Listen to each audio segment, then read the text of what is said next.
Hey, all my worthy viewers. Today I'm bringing to you a movie that's available for you to check out over on Netflix. That's right, it's a new animated film. And Rob needed to talk about it. So he said, go see Nimona and then give me on your show and we'll chat about it. So that's what we're doing here.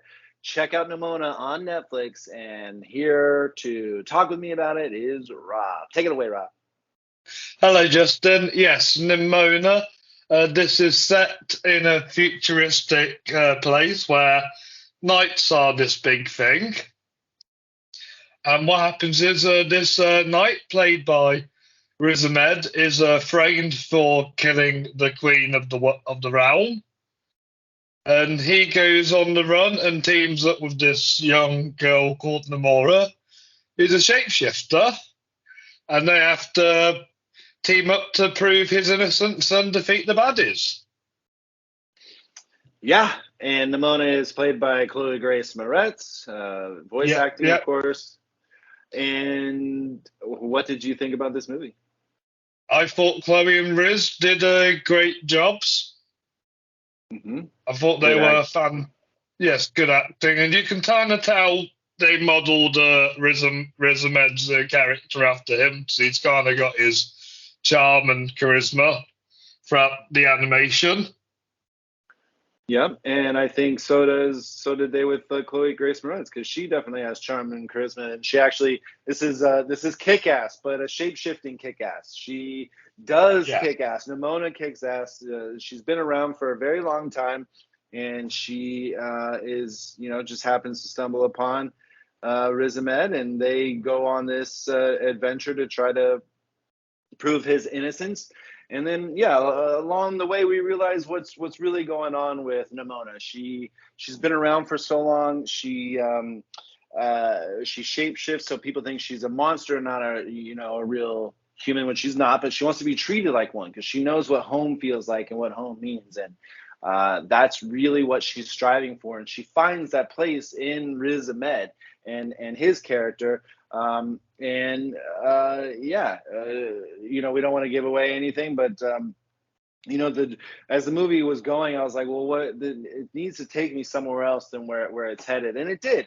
And I think that's where we got that sort of sentimentalness from Chloe Grace Moretz's character and Nimona, because she is a shape-shifting sort of badass and she can't always win, right? And so we get to see no, the sort of backstory that she has, and it really was touching. It's a little montage, and it just really it hit all the heartstrings. I mean, imagine if you can never find a place to call home, even though you felt like the people who you were around were your home.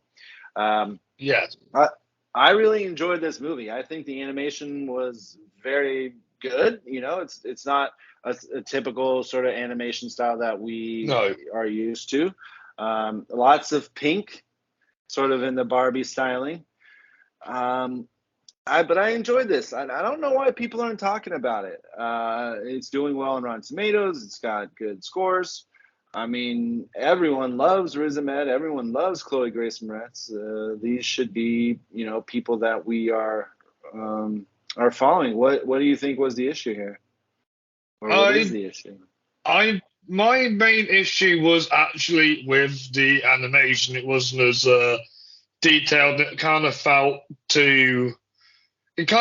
very. It didn't really feel like a Pixar or a Ghibli or a Sony movie where like the animation is all like fully detailed. It was quite basic animation. Yeah, I would say the animation is third or fourth in the line of what makes this a good movie, and what stands out. Because you're right. It's not nothing that really. It's just different. Just like you said, it's not the same styling as Pixar and Ghibli, but which is a good thing. You should be your own sort of animation, Yeah, but I do agree, for an animated film, you really do need your animation to stand out, and I don't think there was anything to necessarily write home to mom about the animation. Although, and albeit the story is great, they had a lot of fun. You can tell they were having a yeah, good time, and I had a good time watching it. Good. It's PG instead of a G, movie, because normally you see animated movies are just G's, but it does have some Yeah. weird humor and but action, which is what we like. And over here at Worth the View Movies, I love some good action. So Yeah. uh, Yeah. Uh, yeah, I also read up that this film got passed to Netflix. Blue Sky were meant to helm this project, but they got brought by Disney, and because of its homosexual themes, they didn't want to do it. yeah. I mean, there's Riz Ahmed's character's gay and open about it, and there's even some male kissing. But I just don't get it. I just I don't get don't. it. It I don't, is. especially when Disney had a film with a gay character in last year with Strange World. I don't know why they couldn't do this one. Yeah, I just don't understand. I mean, we're Disney's all about being progressive. I mean, over at Disneyland, they're finally going to start selling booze. It's just you need to move along with the times, and if you're not, you're going to get left Yes. behind. And I think with Elemental and Haunted Mansion being flops for Disney, they need to understand and realize what they're doing. Strange World was a flop, so I like loved Elemental. I did too, but they were flops at the box office. It wasn't like the big payday and payout that they thought. And I actually really enjoyed Haunted Mansion. I thought it was interesting. It's like the Dial of Destiny. It's great for the summer. Is it the best movie of the summer? No, but you take your family out to go see it, and you're going to have a good time. Yeah. And I really enjoyed Elemental. It's in my top for the year. So. Same. I think it deserves that. But yeah, I think Disney needs to really start. Like, this would have been a perfect Disney movie. It Blue would have been. Sky. Yeah. Uh, but yeah, the elements. Yeah, doesn't. Disney's not going to catch up to it, I guess. But we hope one No. day that they do. This movie is 7.6 on IMDb. It doesn't Ooh. have a budget because it was, just straight to Netflix. But it is sitting at 94% on Rotten Tomatoes with an audience score of 91. So people are Ooh. loving it. What would your score be, sir? I would say a 4 out of 5 and an 8 out of 10. No, that's great. Yeah, I would give this a WT and a half. I think it is a great viewing. Goes down real smooth, an hour and 40 minutes. Yeah. And yeah, I like Riz and I like Chloe, and this movie is no different. They're Yes, great and and hopefully charismatic. they'll get some Fleming nominations for voice acting. Yes, that would be great. And not that this, yeah, I won't even say it, but this could be, there could be a Nimona 2 one day, or a version of this sort of world that can be continued. So we'll see if that happens down the line. I don't know how well it's doing streaming on Netflix, but yeah, I'm glad I saw it. It's a very easy watch, and should be one that all of you, if you're just sitting at home, you have nothing to put on, put this on. It's a good little Yes, viewing. definitely. Definitely. Yeah. Definitely. This is But yeah, definitely one for the family. yeah, it has sort of Blade Runner vibes to it, a little bit of Shrek. Yeah, I think it works on a lot of levels, and I love the little tagline Definitely. here on the poster is a little anti, a little hero, and I think that's Nice. exactly what this movie is. So. Nice. Cool. Well, Rob, thanks so much for bringing this movie to my attention and having us chat about it. I will be posting it later so we can continue on with our monthly viewings together. Tell Yes. everybody where they can find you. You can find me on YouTube where I do the Fleming Film Talk show with Justin Doyle.